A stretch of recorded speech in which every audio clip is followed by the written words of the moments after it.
No one knows who first raised his index finger and shouted, "We're number one." But that current privilege belongs to the men and followers of the University of Alabama Crimson Tide. It is no accident that once again Bama reigns supreme. Long before Paul Bryant had ever seen a bear, Alabama was forging a tradition in football greatness. Hi, I'm Doug Layton, and this is that story from 1892 to the latest national championship. W.G. Little of Livingston, Alabama had done his prep work in the East and had become enamored of the relatively new game of football. When he transferred to Alabama in 1892, he brought a few remnants of equipment and a knowledge and enthusiasm for the sport of football. Alabama jumped quickly into the fray by hiring a coach from powerful Penn, Ian Beaumont. The early years of Alabama football included a relatively undistinguished record and a regular change in coaches. In 1915, W.T. Bully Vandergraff became the first of Alabama's All-America players. The Crimson Tide made a giant step forward in the football world in 1922 when Bama went to Philadelphia and shocked mighty Pennsylvania 9-7. But it is the bowl games that have nurtured the success of the Crimson Tide, and the 1925 team began the postseason tradition with one of the greatest games in the history of the Rose Bowl. Alabama was playing under its first legendary coach, Wallace Wade. One of the stars of his teams was Hoyt Woo Winslet. Alabama football had not risen very high before Coach Wallace Wade got here.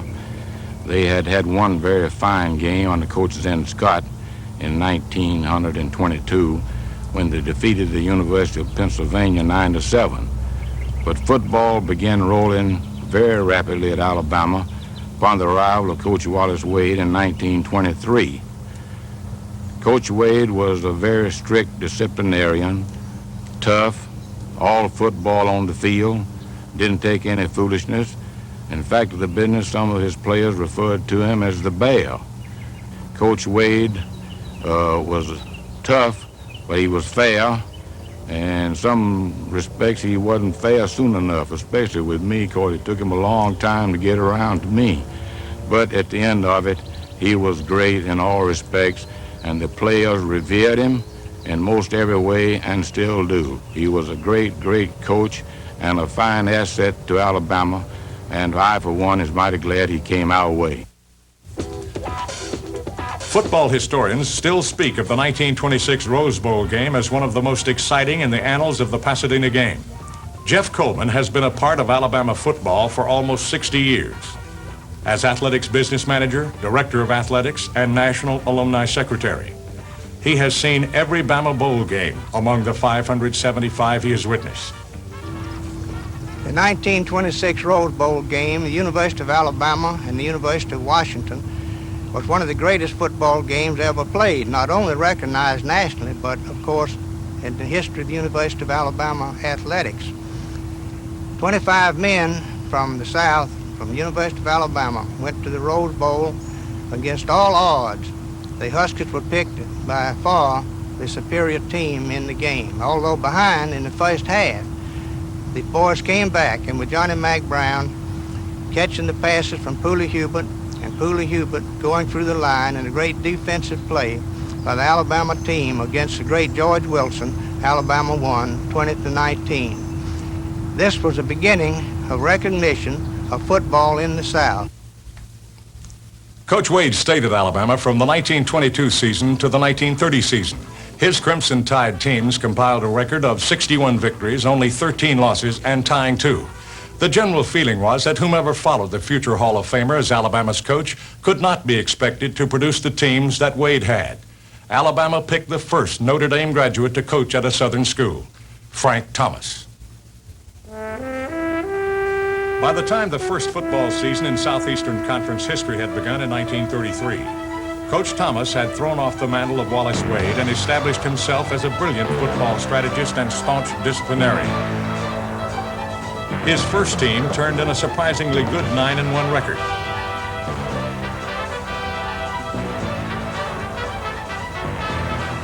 But his best players and best teams were to come. A trivia question of the early 30s has now been turned around. That one was who was the end opposite Don Hudson. Now the other end is one of America's most famous men, Paul Bryant. Well, I have many memories of Coach Thomas, of course, having played under him for 4 years. Coach was a great football coach, no doubt about that. He was real shrewd. And I think that the best job he did, of course, he did an overall excellent job. But on Saturdays, a lot of people can run a game. I don't run one very well. But Coach Thomas would come up with something on Saturday in those close games where Coach normally wins them. And he had great imagination, and he'd do a great job. And, of course, like most players, I didn't realize what Coach Thomas was trying to do for me when we used to work us so hard out there. And but now, and, of course, soon after that, why, it began to dawn on me, and I wish to goodness that I had realized back then what he was trying to do, because I know it made me a much better person and a much better coach. He was a great football coach, a great person, had lots of class, and he certainly had a great influence on my life. Coach Thomas was obviously worth listening to. His 1933 team won the first Southeastern Conference championship, and his 1934 team, with the legendary Dixie Howell to Don Hudson combination operating, went undefeated, again winning the SEC title and earning Alabama its fourth trip to the prestigious Rose Bowl. It has been recognized as being one of the great games due to the fact that Stanford had a team touted to be national champions. Howell to Hudson was made famous at this in this game. In the second quarter, Alabama scored 22 points, and in doing so, Howell completed 4 passes to Hudson and 3 passes to Paul Bryant. Howell also punted and ran with the ball during this game in a way which caused him to be named by Grant and Rice and others as one of the greatest backs ever seen in the Rose Bowl. Well, of course, I did play on a great team. I was a very ordinary football player, but the 1934 Rose Bowl team, the 35 Rose Bowl team, was truly a great football team, and I was the weakest man on it. Memories I have about that team, of course, they were all great people, and but on Saturday when game time came, they was ready to play. I've been asked many times about, because I'm certainly no judge, I was no expert about players back in those days when I was playing and could play now. Of course, I know Riley Smith would have found a place to play. Big, strong Bill Lee would have found a place to play. But the two people that would have, I think, been tremendous players now, of course, first of all, is Don Hudson. Don Hudson, I think, is the greatest pass receiver that ever lived, and he could do things other than catch a pass. And Dixie Howell. Dixie Howell was a great runner. He's a great kicker. He's a great, he had more confidence in anyone I've ever known. And he was an ordinary passer. But all those ordinary passes were incomplete. He completed about 60%.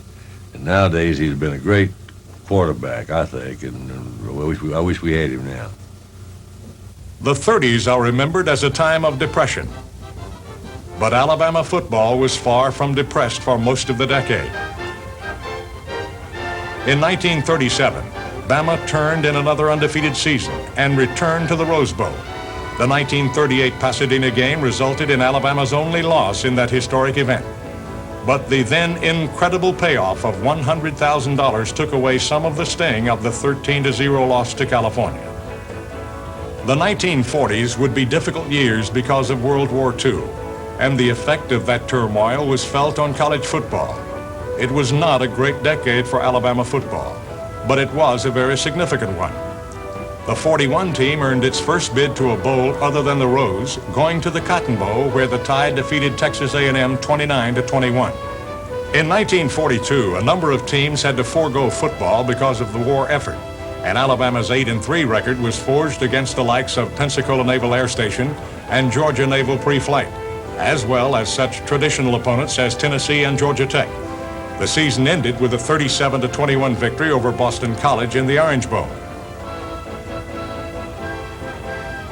In 1943, there was no football at Alabama. Coach Thomas was busy selling war bonds, but he was also keeping an eye to the future, and that keen eye spotted a young Birmingham halfback, Harry Gilmer. Thomas hired Gilmer's high school coach, Malcolm Laney, and convinced the slender Gilmer to come to Alabama. Gilmer led the 1944 Alabama team of 4Fs and freshmen to a less than glamorous 5-2-2 record. But the War Babies, as they came to be called, won a place in the hearts of Alabama fans and in the history of college football.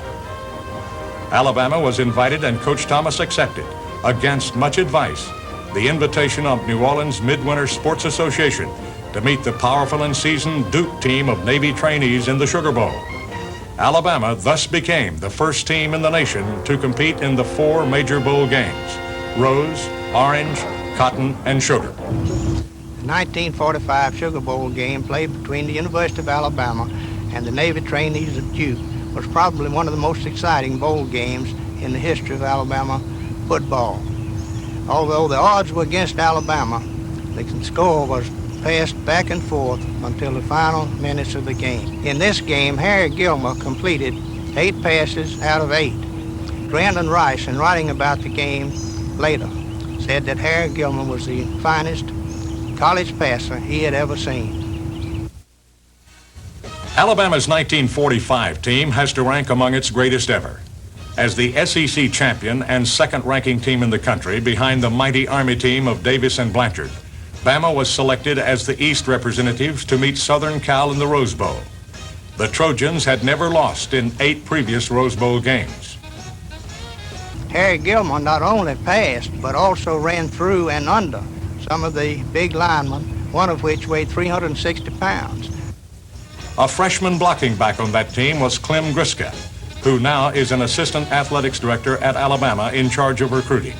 Harry Gilmer was a sophomore during my freshman year when we participated in the fine bowl game. As well as I remember Harry now, then he was a real gifted athlete. I have no doubts in my mind whatsoever that Harry would be able to participate on any football team a few years ago, today, or possibly tomorrow. 1946 would be Frank Thomas's last year as head coach at Alabama, and Alabama's second great era of football had ended. A 15-year period of 108 wins, only 24 losses, and 7 ties. Of course, the transition when Coach Drew came back from the University of Mississippi, it was not a real shock to us because we were aware of the fact that he'd been with us 2 years prior to that, and it was only at Ole Miss for 1 year.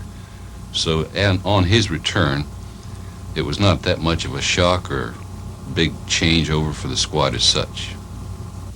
Harold Red Drew had been as much a part of Alabama as had Frank Thomas. He originally had been with Thomas at Chattanooga and replaced him as head coach in 1928 when Thomas left. He rejoined Thomas as end coach in 1931, coaching the likes of Don Hudson, Paul Bryant, Holt Rast. Best I can remember about him, he always designated so much more to the staff members, and he just kind of overseen and watched us and controlled the football squad in that way. I really was not a very gifted athlete, but having completed my eligibility and having joined the staff here at the university with Coach Bryant, on many occasions he would come by and watch practice, and every time that he did see me, he was always so joyful and cordial to see me, and really made me feel possibly as I was as important to him as Harry Gilmer was, or Von Mancher, or some of the other former greats. And I might add that he was one that installed a T formation here, having it used it at University of Mississippi. Previously, we'd been a Notre Dame box team. Alabama was expected to have a good team in 1947, Coach Drew's first year, because there were 21 lettermen returning, including Harry Gilmer and a host of the War Babies. Bama did not disappoint. Despite early season back-to-back losses and the season-ending 7 straight wins, including a victory over Kentucky, coached by a young Bear Bryant, it was to be the last time he would coach against his alma mater. The Tide received a bid to the Sugar Bowl, where the opponent would be Bobby Lane and Texas. Gilmer closed his Alabama career with an uncharacteristic bad game, and Alabama lost 27-7. All of Alabama's football battles at that time were not on the playing field. The university was under increasing pressure from the legislature to resume the rivalry with Auburn. a move that Frank Thomas insisted could benefit only the cross-state rival. The coaches and officials of the University of Alabama and many prominent alumni were opposed to resumption of athletics with Auburn. The state legislature passed a resolution, and this made Auburn and Alabama understand that the legislature was very serious about their resumption in athletics. There were over 130,000 requests for tickets for the renewal of the Alabama-Auburn series, and the contest was the mismatch it had been predicted to be. The 55-0 score included Alabama having over 400 yards total offense. Auburn had just 3 yards rushing and 45 yards passing. Alabama even blocked a punt to score a touchdown. Drew's contract had not been renewed for the 1953 season, and a recurrent question throughout the 1952 year was whether he was fighting for his job. Preseason predictions as to the type year Bama would have varied, but no one predicted the 10-win season that would come. Impressive closing wins over Maryland and Auburn earned Alabama an Orange Bowl bid, where the Tide would meet Syracuse. The quarterback of that 1952 team is probably best known now as Boston Red Sox third baseman Butch Hobson's father. But Clell Hobson was an outstanding performer for the Crimson Tide. And then later on during that 52 season, another ball game that stands out in my mind was the Maryland football game. We beat Maryland that day 27-7. And I was very fortunate that I was named the back of the week that week, and it was certainly none of my doing. It was all those wonderful athletes that we had around me at that time. All I did was just get the ball and run. 15 Orange Bowl records and a number of all-time bowl records were broken. Television officials reportedly begged Orange Bowl officials to cut the final quarter short since the game was running towards the 3-hour mark. Big things were predicted for the 1953 Alabama team. Grantland Rice going so far as to pick Bama for the national championship. But Coach Drew knew he had lost too many players. Bama started the season by blowing a 19-6 lead and losing to Southern Mississippi. However, Alabama would lose only one more game, along with 3 ties, and earned a bid to meet Rice in the Cotton Bowl. The 1954 Cotton Bowl with Alabama and Rice, although it lost to Alabama, brought about the memorable moment of Tommy Lewis leaving the bench and his eagerness to help Alabama. He tackled Picky Magle from the sidelines. In his first 7 seasons, Red Drew's Alabama teams had a record of 49 wins against only 21 losses and 5 ties, and went to 3 major bowl games. But when the record dipped below 500 for the second time in 1954, including a shutout loss at the hands of Auburn, Drew was forced to step down, and Alabama dipped into the ranks of its alumni for its next coach. The Jennings, Bryan, Ears, Whitworth era would prove to be a nightmarish 3 years. Coach Bryant signed a 10-year contract as head coach and director of athletics. Later, it would be changed to a lifetime contract. Later still, it would be rewritten again, and someone asked, perhaps a little seriously, if the latest contract was for longer than a lifetime. While Alabama followers were close to 100% in favor of Bear Bryant returning as head coach, not even the most optimistic could have realistically expected the success that was to follow. Bama started out the Bryant era with a loss, but the setback, 13-3 to eventual national champion LSU, was encouraging. Alabama had its first winning season since 1953. In 1959, the Tide had only a loss and 2 ties to mar its regular season record, and with upset wins over Georgia Tech and Auburn, a new bowl came calling, the Liberty Bowl. Alabama accepted, beginning a national record of 21 straight postseason games. The year 1960 saw a further improvement to a record of 8 wins, a loss, and a tie. A sophomore starter on that team typified the Alabama player of the early Bryant years, linebacker Leroy Jordan.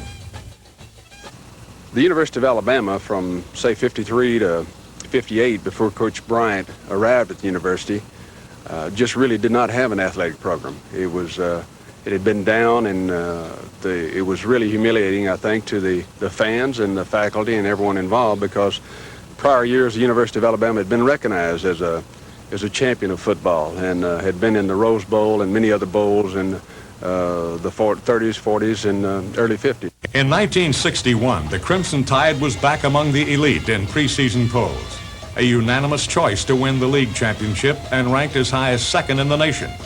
It would be better than that. The Tide, operating behind Pat Trammell, opened with a 32-6 victory over Georgia and crushed 9 straight opponents, while higher-ranked teams were falling one by one. With only the Auburn game to be played, Alabama was the nation's only undefeated, untied team. Alabama ended its all-winning season with a 34-0 whitewash of Auburn, a 10-0 record, and most importantly, the national championship. A 10-3 victory over Arkansas in the Sugar Bowl was icing on the cake for that first national crown in the Bryant era. 18 years later, another Sugar Bowl win over Arkansas would cap a 6th national title for the Crimson Tide. Bama was off and running through the 1960s and would emerge as college football's winningest team for the decade. Included in the results would be 2 more national championships and a very near miss. In 1963, Alabama posted an 8-2 record and went on to the Sugar Bowl to play Ole Miss. Joe Namath had been suspended, and young Steve Sloan was put at quarterback. Tim Davis set a bowl record by kicking 4 field goals, and Alabama upset Johnny Vaught's Rebels 12-7. It had been only 2 years since Alabama had won a national championship, but it appeared time for another. Joe Namath was back in good graces, and until felled by a knee injury in mid-season, back in great form. After his injury, he was used for only precious seconds at a time, including 80 of the most explosive in college history, as he took Alabama from a scoreless tie to a 14-0 halftime lead against Georgia Tech.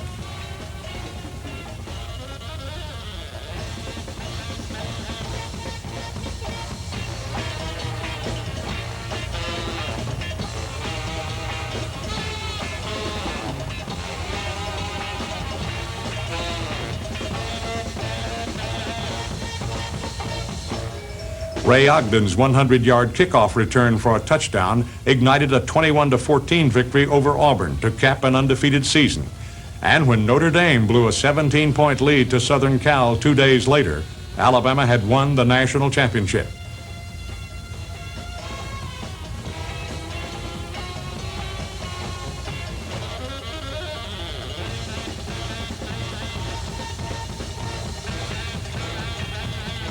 Alabama met Texas in the Orange Bowl that year, and Namath led a great comeback that officials finally determined came inches short. The first thing I remember about Texas game in Orange Bowl '64 is that we lost. The second thing, I know I was over the line, I got back up and crossed it to argue with the official, and I learned how to accept the loss like that. It was an awful feeling. Also, the 4th down attempt, Coach Bryant tried to cover up for me for some strange reason and said he called the play. Maybe he did. I was unaware of it. I thought I called it. And it was inches to go, and I have a philosophy, as the Alabama football team has, is that we can whip anybody for that distance. And I believe we did whip him for that distance. We just didn't get credit for it. Alabama looked like anything but a champion in 1965, as the Tide opened by losing to Georgia 18-17 on a controversial touchdown from a lateral off a pass.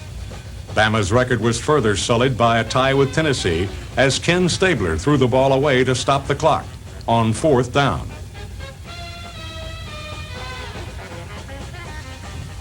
But the Tide reeled off 5 straight victories to end the season, including a surprisingly easy 30-3 win over Auburn that clinched the Southeastern Conference Championship.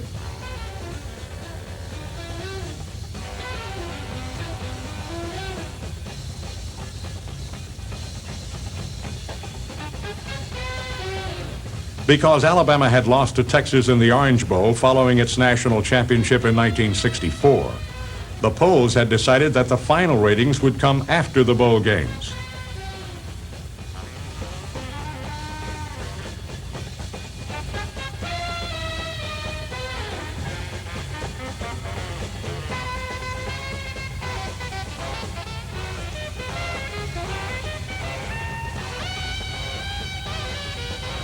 Alabama was fourth going into the Orange Bowl battle against third-ranked Nebraska in a night game. In afternoon games, number 1 ranked Michigan State and second-rated Arkansas were defeated. The Orange Bowl winner would be champion, although Alabama was outweighed some 40 pounds per man. The Tide defeated Nebraska 39-28 and was named national champion for the second consecutive year with a record of 9 wins, a loss, and a tie. Although Coach Bryant complained before the 1966 season that he had a problem at quarterback, Ken Stabler came on as a magnificent replacement for Steve Sloan and led the Crimson Tide to one of its greatest seasons. Bama ripped through 10 straight opponents, including a memorable 11-10 victory over Tennessee in the rain at Knoxville.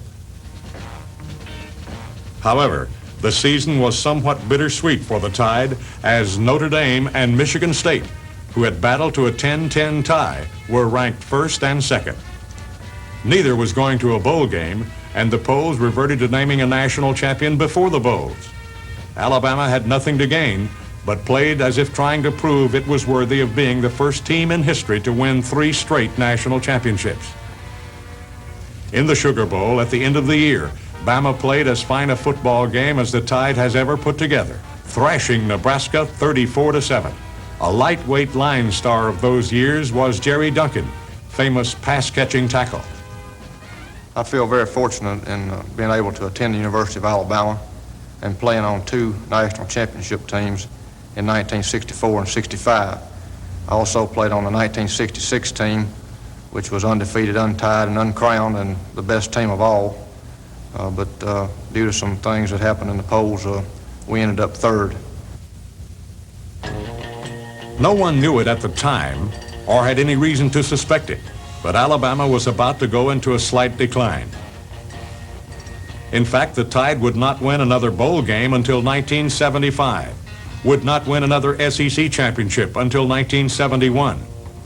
In 1967, the Tide struggled to a record of 8 wins, a loss, and a tie, and Bama met the school from which it took its coach, Texas A&M, in the Cotton Bowl. The Aggies took a 20-16 win under former Tide assistant coach Beebe Stallings, one of over 40 former players and assistant coaches under Coach Bryant who have gone on to be head coaches either in college or professional football. In 1968, Bama fell to an 8-3 record. 1969 was a disaster, a record of 6 wins, 5 losses. Alabama had roared through the 1960s with 3 national championships and a record of 90 wins against just 16 losses and 4 ties. Coach Bryant's peers named him Coach of the Decade. But things were not on the upswing. When 1970 brought another 6-5 record, it was hard to celebrate a break in the bowl drought, especially since it was a 24-24 tie with Oklahoma in the Astro Bluebonnet Bowl. But it was a young Alabama team that opened the 70s, and there was reason to believe better things were ahead. Of course, no one realized how quickly they would get better. Alabama had to open the 1971 season at Los Angeles against the Trojans, and many were picking Southern Cal for number 1. It was tough keeping a secret, but fortunately Southern Cal coach John McKay thought that rumors of Alabama switching to the wishbone offense were just tricks by his old buddy Coach Bryant. The trick was that Bama came out with Terry Davis operating the wishbone to perfection, and Johnny Musso running as only Johnny Musso could run, and the Tide took a 17-10 victory over the talented Trojans. Bama went on to an undefeated regular season, including a 31-7 victory over Heisman Trophy winner Pat Sullivan and his undefeated Auburn teammates in the final game of the season.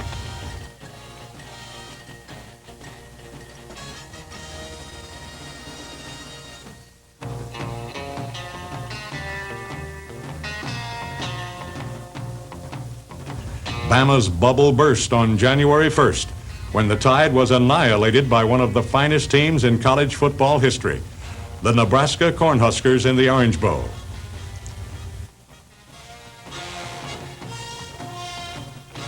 There were only 3 losses in SEC play for Bama since switching to the wishbone in 1971.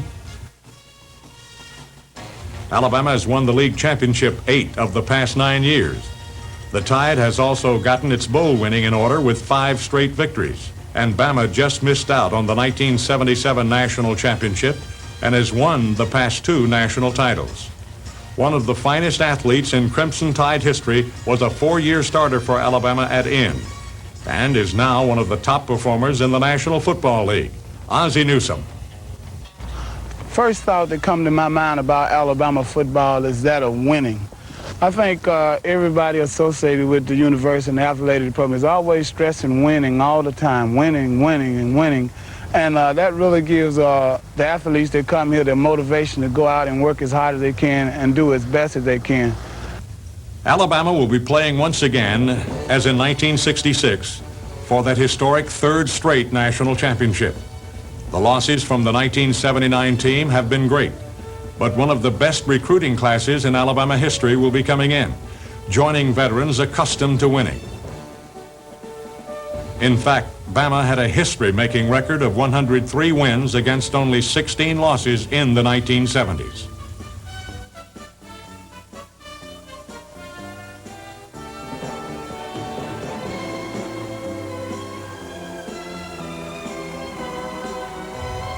A leader almost from the day he arrived on campus, and one of only 2 returning starters on the offense, Major Ogilvy will be a key member of the 1980 team. Alabama's football success hasn't been done with mirrors. Good athletes are the key to winning. How does Alabama go about getting these players? Clem Griska heads up the overall recruiting program. Naturally, we look for ability, and when I say ability, we look for films, practices, games, some comparisons by the members of our staff, and then probably the most important thing of all is we always visit with a high school coach, for he feels that he probably knows more about that youngster than any of us. But there's an awful lot of other things that we think are highly important. First of all, we want him to want to get a degree. He won't be any good to us unless he wants his degree, and we want to help him get his degree. But we think that it's important to know something about his background, know what kind of person he is. I don't want his sorry people around here. We want people who are going to wind up being better people spiritually, mentally, and physically when they leave here. And to do that, we got to get good people when we come in here. And of course, we want people that football means a lot to. That doesn't mean if it doesn't mean a lot to him, he's a bad person. But I don't want someone that football doesn't mean a lot to, and I want someone that has high goals, that wants to mount to be a national champion or mount to something, and has great pride and is willing to pay the price to do those things. And if we do that, we get that type of person, then I think that there's some lessons that are awfully important that are taught on the football field and taught easily. They're very difficult to teach at home, in the church, in the classroom. Then we attempt to convince the youngster that if he comes here as a real fine person and contributes, we hope that he will be turned from here and be a better person, a better student, as well as a better athlete. Alabama football history is one of coaches who were strict disciplinarians, as well as shrewd tacticians, and players who took their natural ability and performed as close to their potential as possible. And these players recognized early that it was special to be a member of the Alabama Crimson Tide. Well, unfortunately, I wasn't in the category, but I think the good players were kind of heroes. People looked up to them, and I think all of us were very proud. I know I was very proud to wear that uniform, but the thing that I remember most, I guess, about was Coach Hank. I think the way he put on the A-Club dances, that was maybe Saturday night, every other Saturday night. There'd be script dances, everybody play, but pay to get in with the exception of the players. And that was a big thing for us because none of us had any money hardly, and I certainly didn't. And we get to go, and it wasn't very hard to get dates then and for that, and they would kind of cater to you to get dates for it, I think. At least I thought that. But the football player back in those days, it was a football state. There wasn't much else to do. and football player, in my opinion, was he was a leader, expected to be a leader on the campus and any place he went, and people kind of, as I say, looked up to him, whatever that means. Well, I realized very soon after arriving at the University of Alabama that it was something very special to be involved with the athletic program there. The coaches were a group of men dedicated to their job. They were dedicated to the players. They were dedicated to the University of Alabama. They were very, very conscientious of trying to make sure the players were progressing as they felt they should, and they had a master plan, and that was for us to be national champions. And right after I got there as a freshman, we went into a meeting, and Coach Bryant reiterated what he'd told the Pat Trammell and Billy Neighbors group the year before. If we wanted to, we would be national champions. It's been special to me first, having been an Alabama football player, special for the friendships that I got while I was there at Alabama, and I still have today, people I met, shared the ups and downs with. And the education I received both in the classroom and outside of the classroom, fortunately under the leadership of Paul Bryant. At that age, we're very impressionable. We need some leadership, and I can't think of a better leader in the world than Coach Bryant. I guess the first time I really had that Alabama pride was in the first game when I played up at Maryland my freshman year, and we was in the dressing room getting ready to play. And you be real nervous and you're real tight because you wearing that crimson and white for the first time, and so many people had wore it before. But if you just sit back and think about the things that Coach Bryant had told you during your first 3 or 4 weeks of practice, and if you dwell on them, that it will carry you through the game and carry you through your 4 or 5 years that you play here at Alabama. Former University of Alabama President Dr. David Matthews told a group of Alabama football players several years ago, "No one can help but be aware of the rich tradition that is associated with this team and with this university. There are people too old to go to the games now who still remember wearing a crimson and white jersey. Men for whom the University of Alabama has great meaning. There are also some young men who are still too young to be left alone in the stadium now, who would like one day to wear a crimson and white jersey and to be part of the University of Alabama. That is tradition, and it's something which is very, very important and very much a part of the University of Alabama."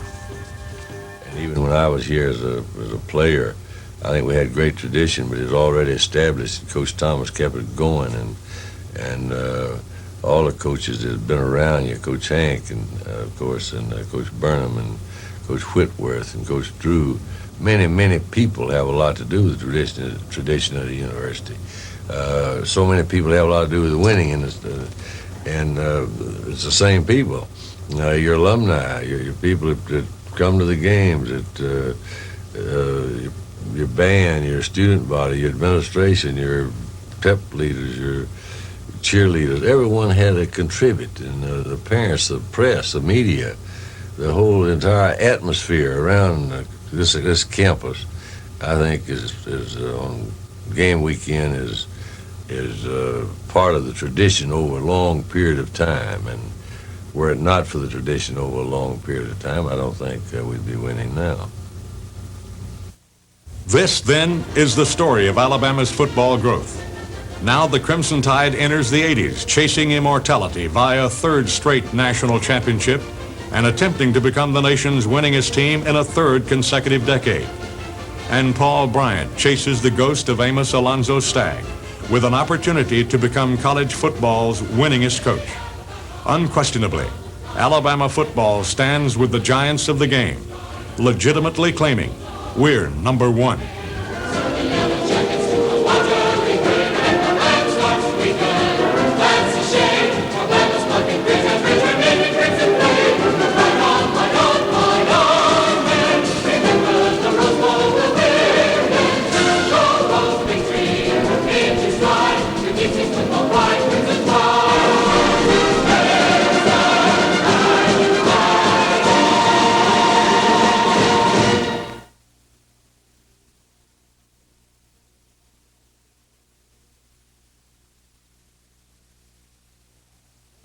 Coach Bear Bryant, called awesome by adversaries, genius by fans and allies, friend and teacher by some of the greatest names in college and professional football. To surpass Coach Amos Alonzo Stagg's phenomenal record means the venerable coach becomes college football's greatest winner. This is a very personal story of Coach Paul Bear Bryant of the University of Alabama. Not the story of beating Stagg's record as the winningest coach of all time, but rather the story of the fascinating path that got him there. I go back with Coach Bryant a long ways. You might say we went to different schools together. We were both boys camp counselors at the same cluster of camps in northern Wisconsin.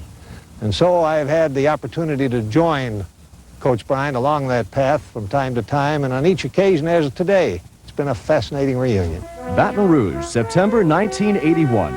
Coach Paul Bryant pilots the Crimson Tide to a commanding triumph over the Louisiana State Bengal Tigers. For Coach Bryant, this 307th win was one of 9 victories needed to surpass Amos Alonzo Stagg's record of 314 wins and become the winningest coach in the annals of college football. You know, he has tried to downplay this astonishing record that everyone hopes he'll achieve this year, except possibly his opponents. But has that affected you this year, and has it affected the team? They thought that you can make a little history. Well, yeah, you know, all summer when you work out and you train for this coming season, you have to think about it. It's a little more incentive. You know, we look forward to it and we're anxious, and it helps out a lot. You know, it's like an emotional high for us. But you know, we can't take all the glory for this record. You know, there's been a lot of teams that's paid the price. You know, it's just not going to be our team that's going to get all the glory for the record. Now, this is for all the teams that's ever played here, and we're just fortunate to be in this situation. Every time you see him, he says, "Oh, I don't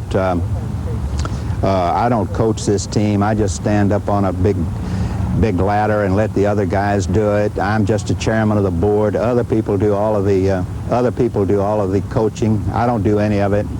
And he's always talking about the games that he lost. And as we know by looking at his record, I think he's averaged something like 10 points something winning games a year. He's always saying, "Oh, it's the games I lose that bother me. I've lost so many games, but I've never won a game in my life. It's the other boys that do it. It's the coaches that do it." And this modesty from a man who's now going into the record books as the greatest coach in the history of football certainly is very hard to understand. But this is the way he is. He's a very retiring, modest man. Paul William Bryant, the man, and Bear Bryant, the legend, have their roots deep in the Arkansas topsoil. Born 68 years ago near the hamlet of Morrow Bottom, he acquired the nickname Bear from a bear wrestling incident when he was 12. He first played football as an all-state tackle for the Fordyce High Redbugs. When he was a senior, Alabama's Hank Crisp came calling with a scholarship. Coach Crisp was a leader of men. He was a tough man. He is a man that would not ask of an individual more than he would be able to contribute himself and do physically in most cases. Although he was a handicapped man as far as having only one hand, he was tough. He was from the old school. He drove men to success through making them really perform past their capabilities. And then he was a very compassionate man, particularly off the field. He would gather kids together and see that they were clothed and see that they had food to eat when they had a need. And this reflection certainly carried over to Coach Paul Bryant, because Coach Bryant was one of these that he befriended and really took an interest in and tried to help. Bear's playing career was spent as an end, opposite football great Don Hudson. Coach Frank Thomas took the 1934 Crimson Tide to Pasadena to beat Stanford 29-13. Remembering Rose Bowl appearances as a player, do you still get a chance for reunions with those fellas? We had one, you know, about back early, a couple of months ago. And I had a great time. I forget how many was there, but some of them I hadn't seen in a long time. We had it down at Selma. Bobby Admar got it up, and one of my heroes, and I mean this sincerely, Don Hudson, he wasn't there. And Hudson has been he's actually kind of a hero of mine when I was in high school. And Hudson Clark Jordan, and high school buddy of mine I played with. And then since then, as a matter of fact, about 3 weeks ago, I was in California, and I was doing some work at the Rose Bowl, and I walked around over that thing, and I got a spot on there. I knew where I got knocked on my back, and I got a real big kick out. I've been there before, but I hadn't been down on the field and walked around and seen those spots where a horse run would slap me around. I remember going to Vanderbilt to talk to him, and not knowing what to ask him, I says, Mr. Bryant, we all called him Mr. Bryant then, as they do now, and I said, where do you get your line philosophy, your defensive philosophy, from Hank Crisp of Alabama or from whom? And he said, I got it from Adam. And I learned right then that we had on our hands a John Wayne yep and nope sort of a guy. Coach Sanders brought Bear in as a young coach, and the people in Nashville love Bear, and he loves Vanderbilt. He knows its problems, and he is a man who understands coaching problems. And over the years, in matters of money and scheduling, he's always been very kind to Vanderbilt. And of course, Vanderbilt in the win column has always been kind to him in his pursuit of Coach Stagg's record.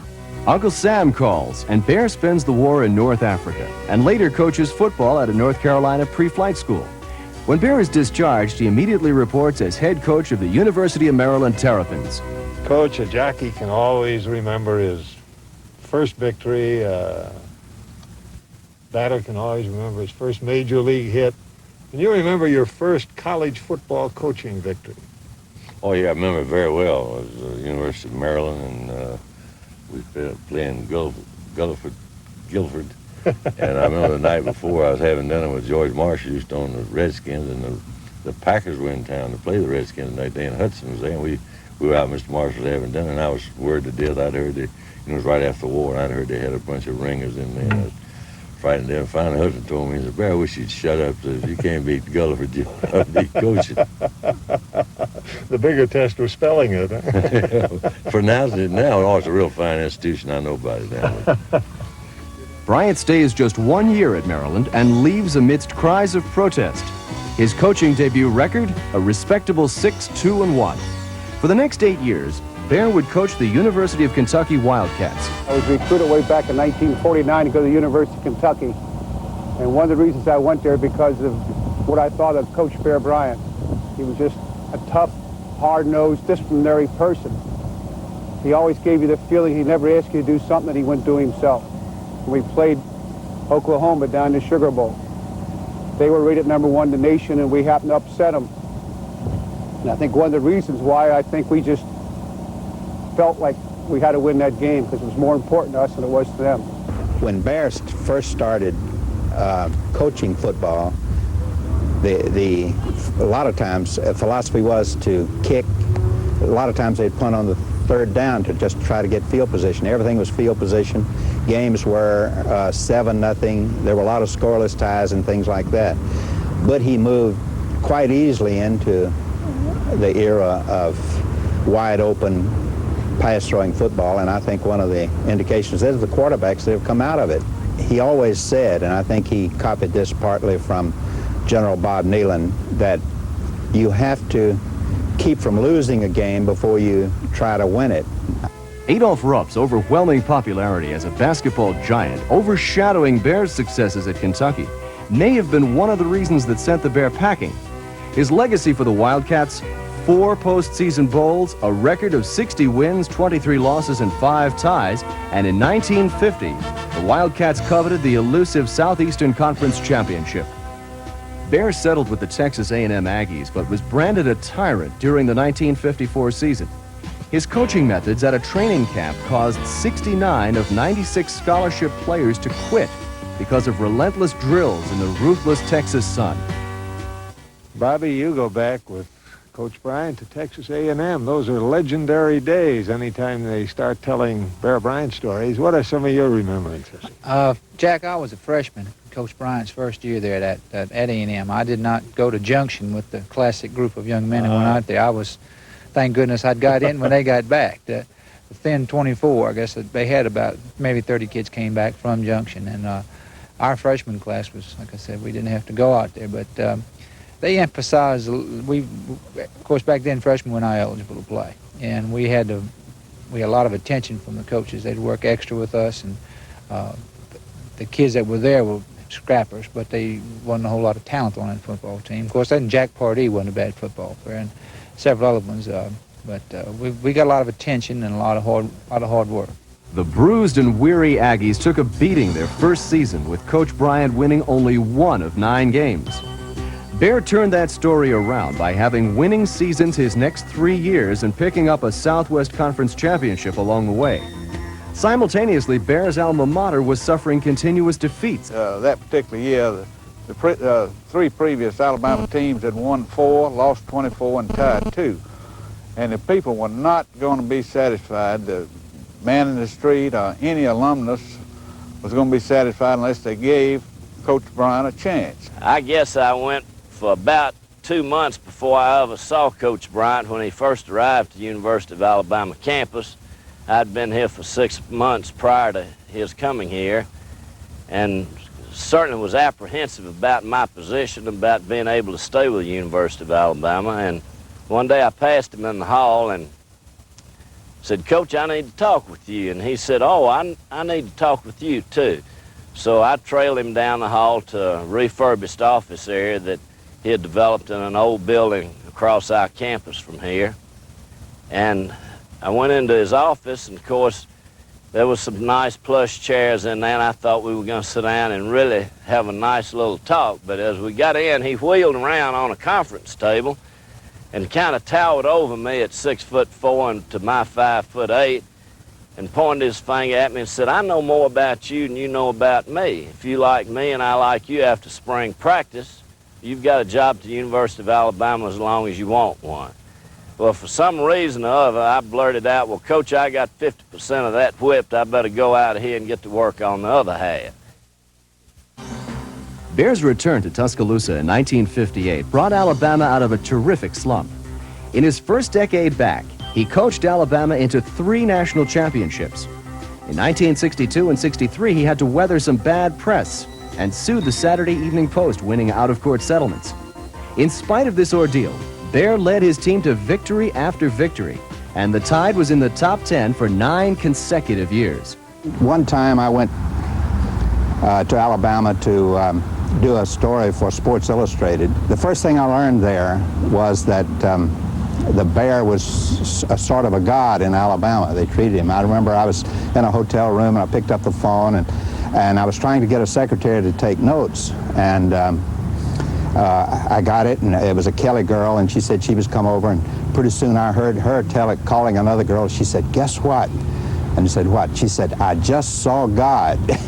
And that shows you how they feel about him in Alabama. There's an anecdote, and I found while I was on this trip that there was an anecdote about him. As everyone knows, Alabama and Auburn were very strict rivals and had fought each other tooth and toenail all of their careers. And Shug Jordan was the legendary coach at Auburn. Bear was at Alabama, and of course, traditionally, Bear was always beating Shug. And the people down there, Auburn people don't like Alabama people, and Alabama people don't like Auburn people. So they went. There's this story that Shug and Bear went fishing together one day, and so they're fishing, and Bear was out in the boat, and the boat sank. And Shug grabbed him and brought him to shore. And the Bear says, "Listen, Shug, would you do me a favor? Don't tell anybody that I can't walk on water." He said, "Okay, Bear, I'll do that if you won't tell the Auburn people that I saved you." The look back along this great career that Coach Bear Bryant has carved out, you have moved in on losing programs and turned them around. Now that you are unquestionably not going to take over another unsuccessful program in the future and start over again, could you look back and sort of like the man with the mule, how did you get their attention? Was there some way to get programs turned around? Well, I'll tell you, Jack, I think this. First of all, I'm very fortunate in going into places where the program was down. But I think anything in your business, my business, and anyplace else, if you have a goal, you have to have a plan. And I think that our plan and we'll win anywhere. And it's never been a question to me. Any place I've ever been, it never questioned me how well we're going to win. I just questioned how long. And I still feel that way. It's just a question that we may not win this year, but we're going to win. I don't know whether they let me stay around here long enough to do it or not, but we're going to win. Over the years, his relationship with players has really been astounding to me. He's been a most flexible person in the development of social attitudes and so forth through our society. He's been able to adjust with the times, and this to me is one of his greatest abilities, the greatest assets in continuing success in the field of athletics as far as victory on the football field is concerned. In the late 60s, the losses became more frequent, probably a reflection of the mood of the country. But if asked about it, the Bear would say he just got lazy. Common knowledge that he actually accepted the Miami Dolphin job before Joe Robbie signed Don Shula. This was in 1970, I guess, and he had had 2 6-5 seasons in a row, and the alumni were beginning to holler at him, and the coaching staff behind his back was saying old. I don't think they meant it derogatory, but anyhow, he took it that way, that he was old, and he got his feelings hurt and ran off to Miami and shook hands with Robbie and got him an apartment down in, and came back, and Alabama administration wouldn't fire. I wouldn't let him go. They told him they wouldn't let him go until he got a better coach, and of course that closed that deal because there was no better coach available. In 1971, Coach Bryant came back stronger than ever with his modification of Coach Darrell Royal's ground attack, the wishbone. Alabama clinched the SEC championship but suffered a 38-6 defeat in the Orange Bowl when the awesome power of Nebraska turned the tide against their will.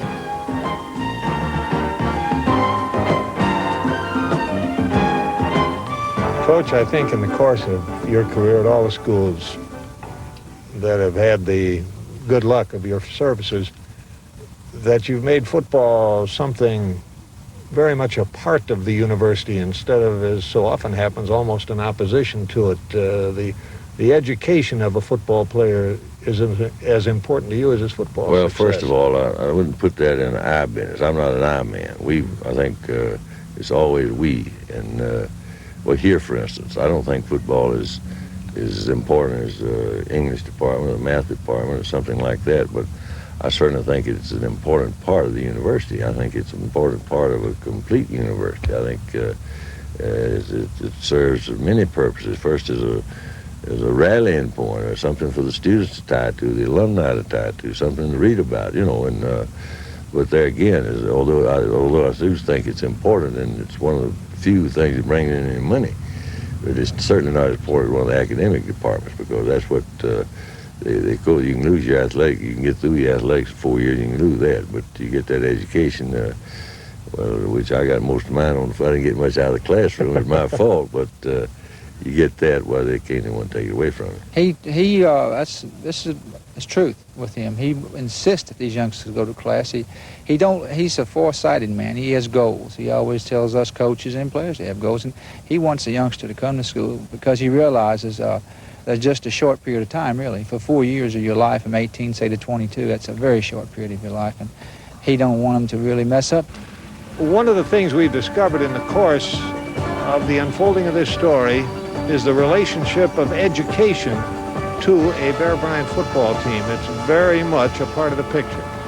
Yes, sir, it is, because Coach Bryant will be the first to tell you that when you get here, he'll tell you this. He says your education's first. Now, sometimes it may not seem that way, but he's really serious about that, and that's something I know me personally I appreciate, because education is an important factor. And if you go back and look at all his players through the years, most of them return and have turned out to be successful. Career of Stedman Shealy is now moving into the field of law, but with a little bit of a detour into coaching. You're working on the staff under Coach Bryant now. Yes, sir. I guess the old saying is you got to have your hands still in it. Bear Bryant's coaching record is staggering. He has coached in 28 bowl games, 22 at the helm of the Crimson Tide. He has 14 conference championship seasons under his belt, He was SEC Coach of the Year 7 times and National Coach of the Year in 1961, 71, and 73. The stats tell the story, but Bear's greatest achievement is his positive contributions to players, coaches, and the sport of college football. Charlie Thornton has been with Bear Bryant since Joe Namath, I guess. That was about the starting point, wasn't it, Charlie? And that Namath relationship seems to have been a very special one. Well, I think it was, because Joe was a very special person and a very special athlete, and Coach recognized that, I think, right off the bat. I actually came here Joe's senior year when he got hurt in the 4th game of the year against North Carolina State. I'll never forget that. He was just making a turn on an option play and just went down, hurt his knee, and that was the first real injury he'd had his whole career. And then he played off and on, and actually senior year Steve Sloan was more of the starting quarterback than Joe was, and we came into the bowl game with Nebraska, with Texas, in the Orange Bowl game, and Joe really almost didn't play the first half. He hurt himself in practice down there. And but second half, we got behind, and Coach Bryant put him in, and he just threw the ball beautifully and got us down the 1-yard line. It's a great play where, you know, did he or didn't he, with Tommy Novus made the goal line stand. And that was a game that Sonny Werblin, you know, that was really what, when he saw Joe throw the ball in that ball game, was when he made up his mind about signing him. Of course, the next day they signed him, or 2 days later, I forget it. I know, I was over the line, I got back up and crossed it to argue with the official, and I learned how to accept the loss like that. It was an awful feeling. Also, the 4th down attempt, Coach Bryant tried to cover up for me for some strange reason and said he called the play. There seems to be a special bond. Is Joe Namath? Yeah, Joe, of course, he's... the funny thing of Joe, you know, he went up to New York early and got that image they put on him. He's not like that at all. Joe Namath is the most loyal person you'll ever know. He's the same people right today that he comes here, or they go up there. I was up there not long ago myself, and the same people were his friends then, his friends now. He's a warm, sweet person inside, and early in his career up there when they put that Broadway Joe tab on, I think he liked it. And he made a lot of money out of it, but that's not the Joe Namath I know. And he's, I think, a warm personal friend of mine now, and I think the world of him anyway. Coach Bryant and I had planned a recruiting trip together to Morristown, Tennessee in a small airplane, and we were playing Florida State in basketball on our campus. Had planned to leave as early as 7 o'clock our time and get up into East Tennessee to try to sign a young athlete named Rodney Wampler.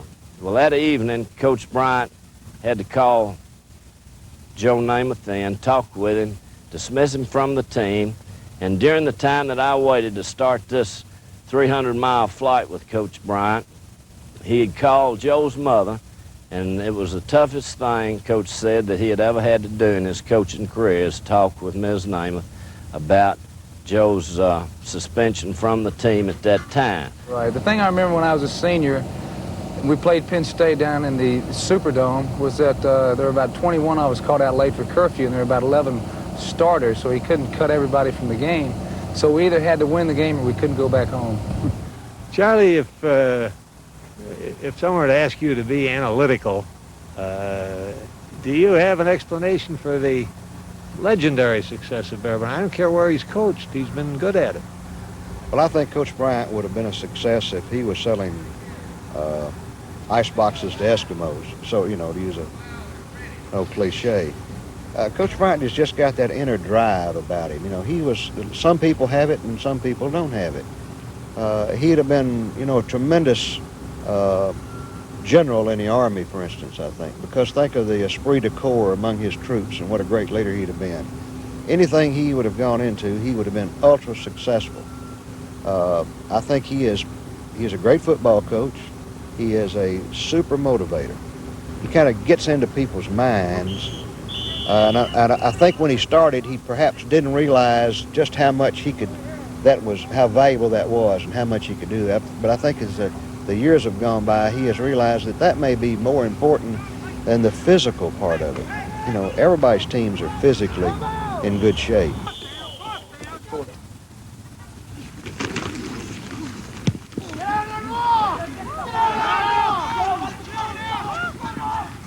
the man is not easy for those of us who've known him for 25 years to get real close to.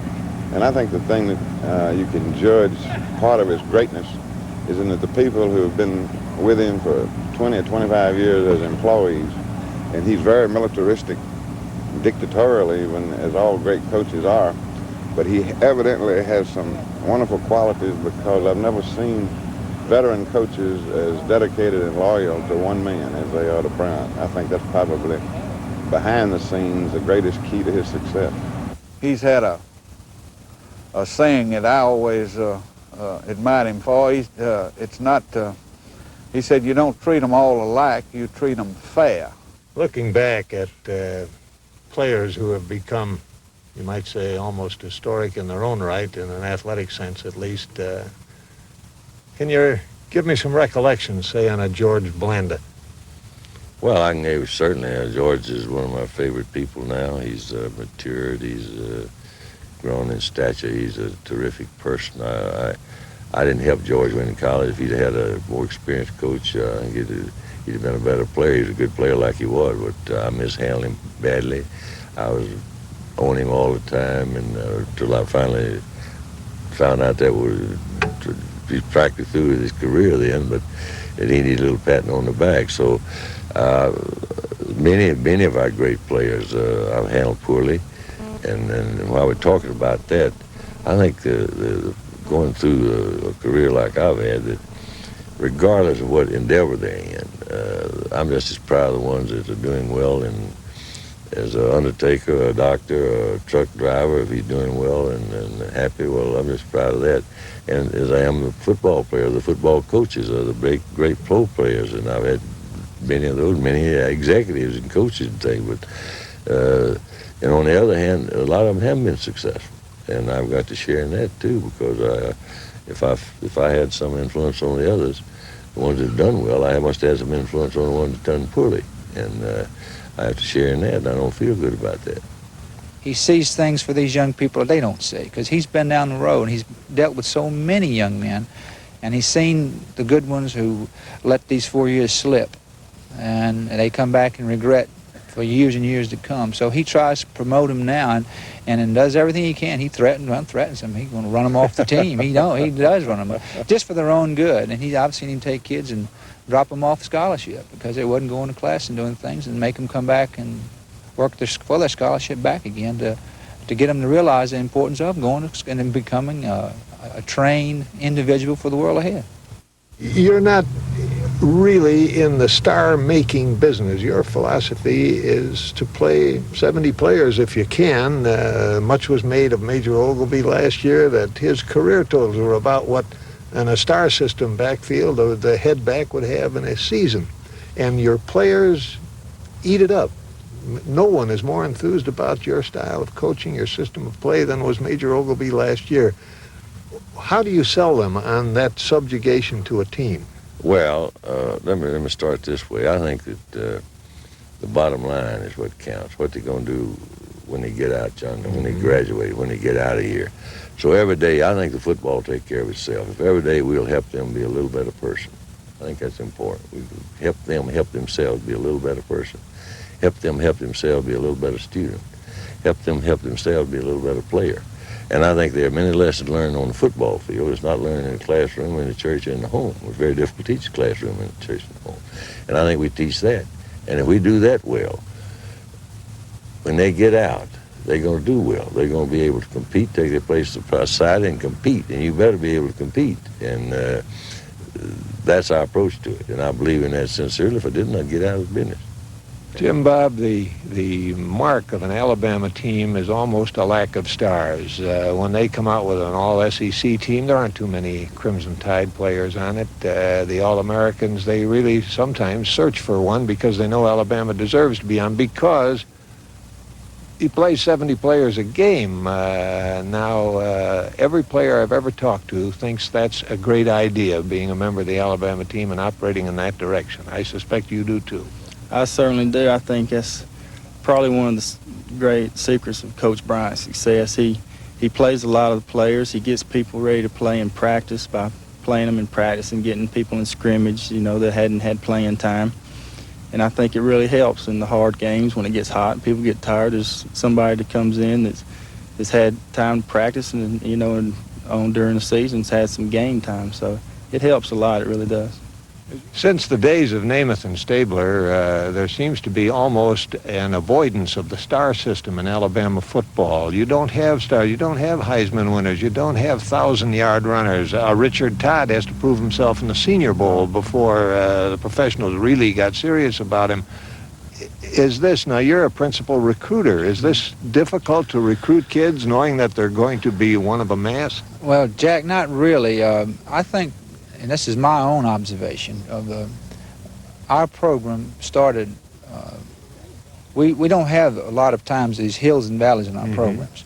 And that's the reason, is because when we lose, say last year, offensively we lost 9 starters. We had 2, Major Ogilvie and Billy Jackson returned from the championship team of '79. Most teams that would lose 9 starters would have a pretty bad nosedive. Now, we did get beat twice, but we kept up on a pretty high plane, played competitively, and we lost to State 6-3, Notre Dame 7-0. So we didn't crash after we lost 9 players. The main reason is because we have youngsters coming up who have played. We don't put all the eggs in one basket from year to year, and then some teams you'll see them win championships, and next year they're down losing 7 and 8 ball games because they're a, quote, senior ball club. And we were, quote, a senior ball club, but yeah, we have enough youngsters who have played. So when it was their time to play, they were there in the arena and were able to perform pretty adequately. And he likes to play. He don't want to have just a team graduate and then collapse. He wants to have a high level of winning, and to do that, you have to play a lot of people. Richard Todd was just a super passer out there in high school and really had great style. When he came to the University of Alabama, this is a young man that had a physique like a Greek god and still does. He's big and strong and was fast. He had a little bit of trouble in communications because of a slight speech impediment that made it a little tough for him in the huddle and on the line early in his career. But that was soon to be overcome, and also the confidence that he gained by being associated with Coach Bryant helped him really overcome any fear or any little disability that he might have that way. The reason I went to Alabama was solely because of Coach Bryant, because I was a passing quarterback in high school, and they had just started running the wishbone. There was no reason for me to go to Alabama except because of Coach Bryant and the winning atmosphere that they had there, and that's the only reason I went. I first decided to go to Alabama when I was recruited out of the state of Florida in high school. When I heard about Coach Bryant and his tradition, his winning tradition up there. And the biggest thing I think that decided for myself to go up there is when Coach Bryant took time out of his schedule to come down and sign me personally all the way down into Florida, where it was a family ordeal. What is the attraction of Alabama and Coach Bear Bryant? You're from Athens, Georgia. Golly, that's a pretty good attraction right there, the Georgia Bulldogs. How'd you get away?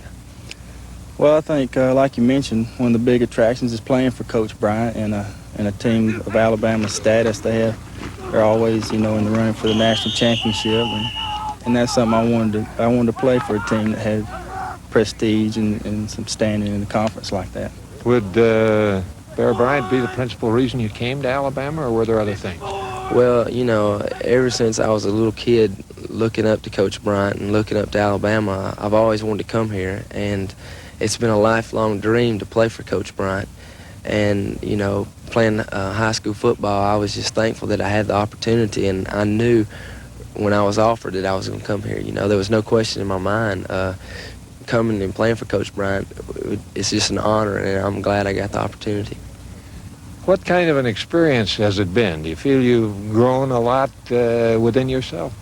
Well, yeah, Coach Bryant, he teaches you a lot about life.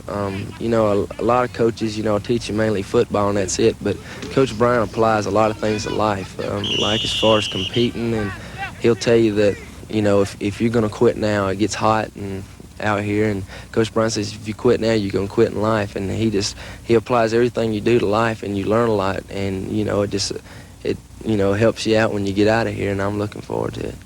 Coach Bryant is I have a deep respect for him, not only because he's successful in winning the game of football, because he has such a deep respect for people and his players. I know he helps us a great deal. As football players, we've learned a lot. We've had some good times. We've won a lot of games, and that's been a great time.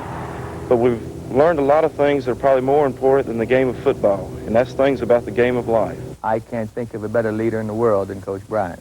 Well, Coach, I certainly hope, number one, that record is broken this year, so you get that behind you. You can think about other things. But number two, when you break it, that it'll be a little easier for President Reagan to get in touch with you than it was with Pete Rose.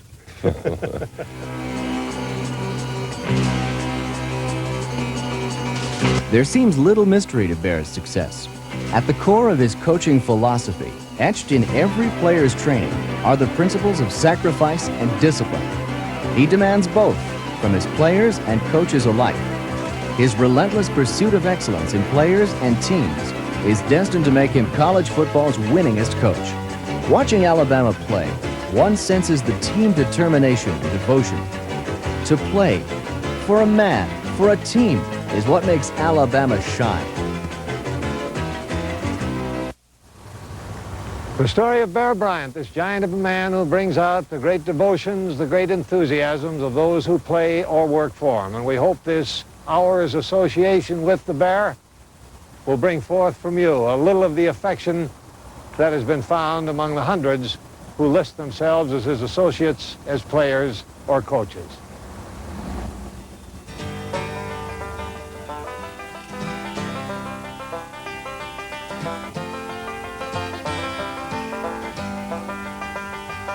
There's some folks say there ain't no bears in Arkansas. There's some folks never seen a bear at all. There's some folks say the bears go around eating babies raw. Some folks got a bear across the hall. There's some folks say the bears go around smelling bad. Others say that a bear is a honey sweet. And some folks say this bear's the best I ever had. There's some folks got a bear rug beneath their feet. Some folks drive the bears out of the wilderness. And some to see a bear will pay a fee. And me, I just bear up to my bewildered best. And there's some folks even seen the bear in me.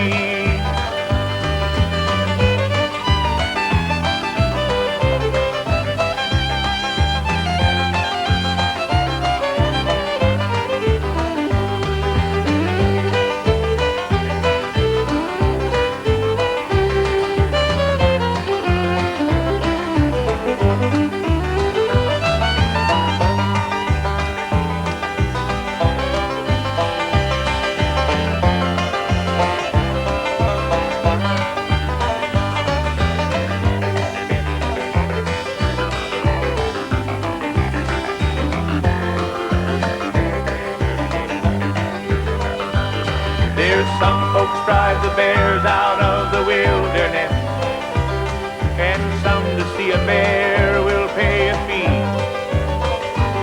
And me, I just bear up to my bewildered best. And there's some folks even seen the bear in me. So meet a bear, take him on out to lunch with you. And even though your friends may stop and stare, just remember that's a bear there in a bunch with you. And they just don't come no better than a bear. No, they just don't come no better than a bear. They just don't come no better than a bear. Well, they just don't come no